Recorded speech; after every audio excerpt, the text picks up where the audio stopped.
प्रताप नारायण मिश्र जी का निबंध बाल्य विवाह वस्तुतः बुरा नहीं है।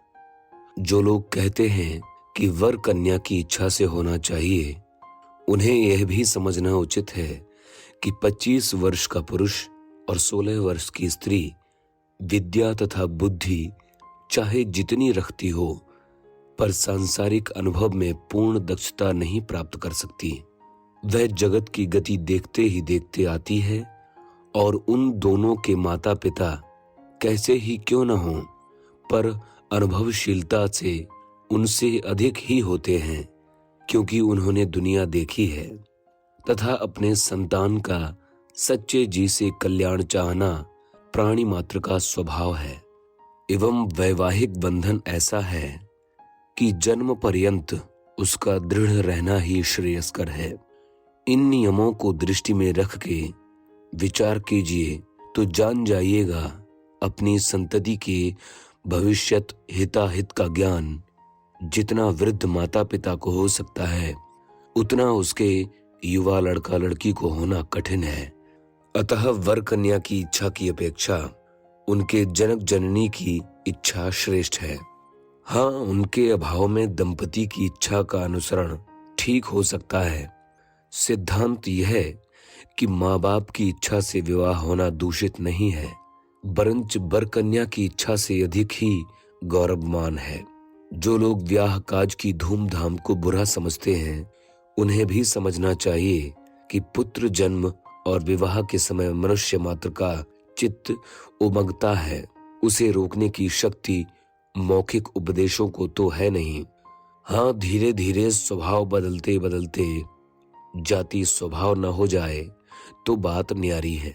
सो इसकी भी संभावना असाध्य नहीं तो कष्ट साध्य तो है ही। फिर इस विषय में कोलाहल से क्या होना है। इनके अतिरिक्त ऐसे अवसर पर जो व्यय होता है, वह अपने ही जमात्री, अपनी ही पुत्रवधू, अपने ही समधी तथा अपने ही व उनके ही जो वस्तुतः अपने हैं भैयाचारों, नातेदारों व कुल पुरोहितों को दिया जाता है। अथच ऐसों को देना ऐसा नहीं कि किसी न किसी समय लौट के न आ सके। जिन्हें हम देते हैं उन्हें अपनी विश्वास पात्र व्यवहारी बना लेते हैं। आज जिसे हमने 10 रुपए दिए, वह कल परसों हमारी दुकान पर आवेगा और किसी सौदा कमिश कुछ न कुछ दे जावेगा।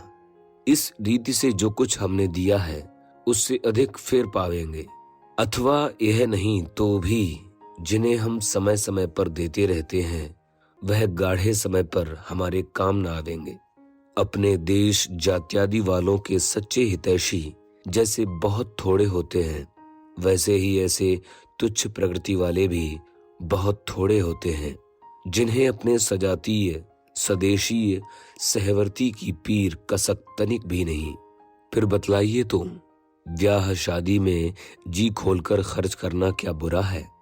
रुपया कहीं विदेश तो जाता ही नहीं कि फिर कभी पलट के ना आवे।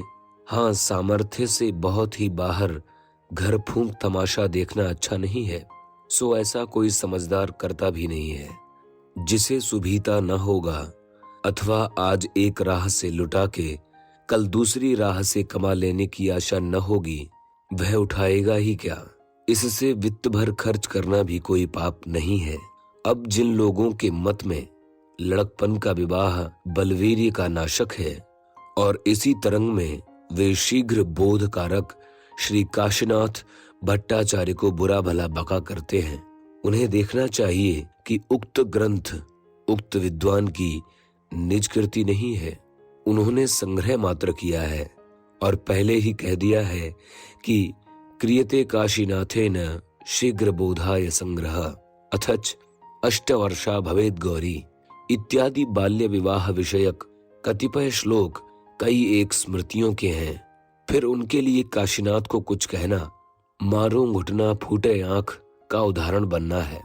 यदि दोष हो तो स्मृतिकारकों का है, सो भी नहीं है, क्योंकि उन्होंने जहां कन्या की विवाह योग्य अवस्था 8, 9 व 10 वर्ष की ठहराई है, वहीं कन्यायाः द्विगुणो वरः भी लिख रखा है और वधू का पति के घर जाना भी 7, 5 अथवा 3 वर्ष के उपरांत नियत किया है। इस लेख से शास्त्र के अनुसार जिस कन्या का ब्याह 8वीं वर्ष होगा उसका गौना 7 वर्ष में होना चाहिए। तब तक वह 8 और 7 15 वर्ष की हो जाएगी और उसका पति जो ब्याह के समय 16 वर्ष का था इस समय 16, 7, 23 वर्ष का हो जाएगा।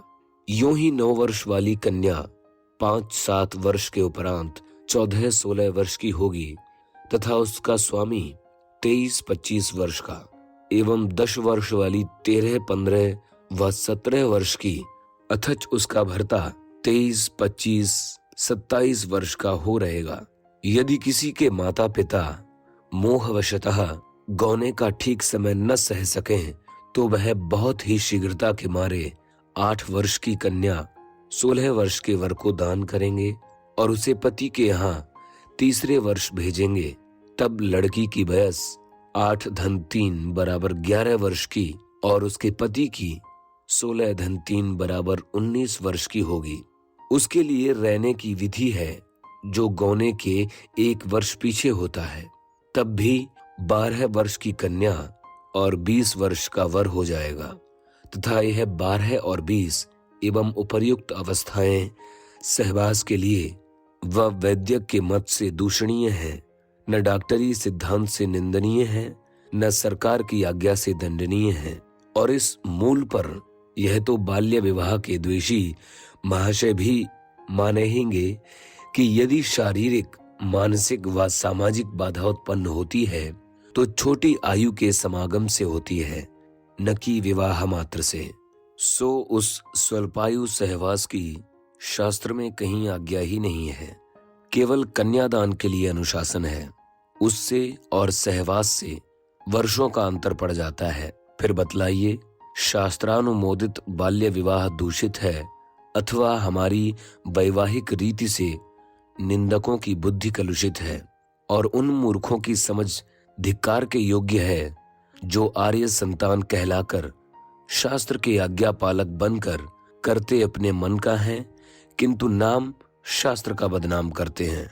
आज्ञा उसकी जो अपने अनुकूल ही मानते हैं और दूसरी आज्ञाएं जो धर्मशास्त्र और चिकित्सा शास्त्र के अनुकूल किंतु उनकी दुर्मति के प्रतिकूल हों उन्हें उल्लंघन करते हैं।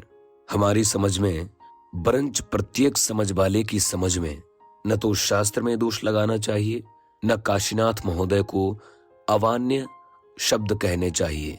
केवल उन्हीं के ऊपर थूकना चाहिए जो शास्त्र का नाम लेके अपने पागलपन से काम लेते हैं और तद्द्वारा अपनी संतति का जन्म नशाते हैं तथा देश परदेश में अपने साथ साथ अपने शास्त्रकारों की भी हंसी कराते हैं।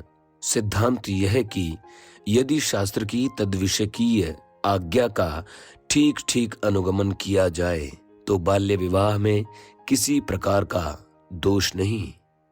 प्रताप नारायण मिश्र जी का निबंध, शीर्षक है बाल्य विवाह। वाचक निर्मल मिश्र।